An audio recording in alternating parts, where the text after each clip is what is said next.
டிஎன்பிஎஸ்சிக்கு படித்துக் கொண்டிருக்கும் மாணவர்கள் அனைவருக்கும் வணக்கம். திவ்யா டீச்சிங் சென்டரிலிருந்து நான் உங்கள் திவ்யலட்சுமி. இப்போ பாத்தீங்கன்னா குரூப் 2 எக்ஸாம், குரூப் 4 எக்ஸாம்லாம் எவ்வளவு டஃபா கேட்டுட்டு இருக்காங்கன்னு உங்களுக்கே தெரியும். அந்த எக்ஸாமுக்கு நம்ம புத்தகத்துல இருக்கிறத மட்டும் இனி படிச்சு பிரயோஜனம் இல்லைங்க. ஆமா தானங்க. அதனால இனி வர்ற வகுப்புகள், நம்மளோட வகுப்புகள் எப்படி இருக்குன்னு பாத்தீங்கன்னா, பட்டப்படிப்பு தரத்துல நம்மளோட கிளாஸஸ் எல்லாம் நம்ம எடுக்க போறோங்க. அந்த இலக்கண வகுப்புகள் நான் ஆல்ரெடி என்னோட சேனல்ல போட்டிருக்கேன். நீங்க போய் செக் பண்ணி பாருங்க. கண்டிப்பா உங்களுக்கு புரியும். ரொம்ப கிளியரா எடுத்து கொடுத்துருக்குறாங்க. இப்ப குரூப் 2 நடந்துச்சு இல்லைங்க. அந்த குரூப் 2ல நம்மளுக்கு உகர ஈற்று வேற்றுமை புணர்ச்சியில ஒரு சேர்த்தெழுது கேட்டிருந்தாங்க. சேர்த்தெழுது கூட நம்மளால போட முடியாத அளவுக்கு தான் அவங்க கொஞ்சம் கடினமாக தான் இப்ப கொஸ்டின் லெவல் இருக்குதுங்க. சரிங்களா?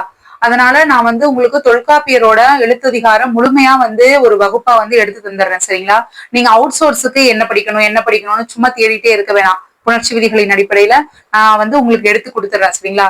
இன்னைக்கு பாத்தீங்கன்னா அதோட ஃபர்ஸ்ட் கிளாஸ் என்னன்னு பாத்தீங்கன்னா, நான் உங்களுக்கு ஒரு அறிமுக வகுப்பா சொல்லி கொடுத்துறேன். இதோட முழு தொகுப்பு பாத்தீங்கன்னா நம்மளோட சேனல்ல நான் ஃபுல் வீடியோ போடுறேன். சரிங்களாங்க? தொல்காப்பியம். தொல்காப்பியம் என்னங்க உங்களுக்கு தெரியும். மிகவும் பழமையான இலக்கண நூல். ஆமாதானங்க.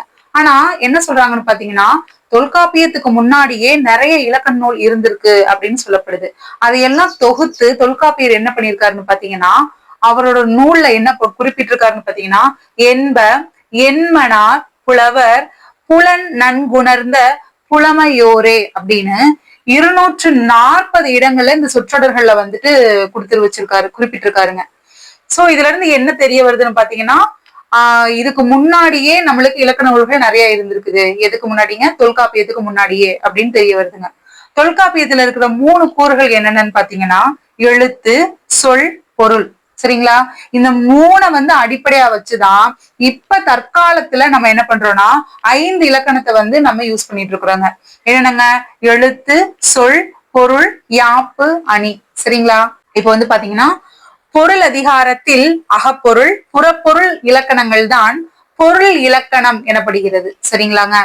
இப்போ நான் உங்களுக்கு ஒரு அறிமுக வகுப்பா இப்படிதான் போகுது அப்படிங்கறத எடுத்து போட்டிருக்காங்க.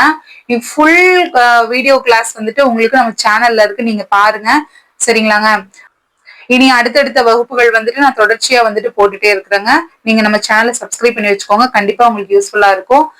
குரூப் 4ல நம்ம 100க்கு 100 எடுக்கணும் அப்படின்னா கண்டிப்பா இந்த மாதிரி டஃப்பான விதிகளை எல்லாம் நம்ம படிச்சுதாங்க ஆகணும். சரிங்க. நன்றி, வணக்கம். ஒரு லைக் பண்ணிருங்க. நம்மளோட டெலிகிராம் சேனல்ல ஜாயின் பண்ணிக்கோங்க. சரிங்களாங்க? சரிங்க, பாய்ங்க.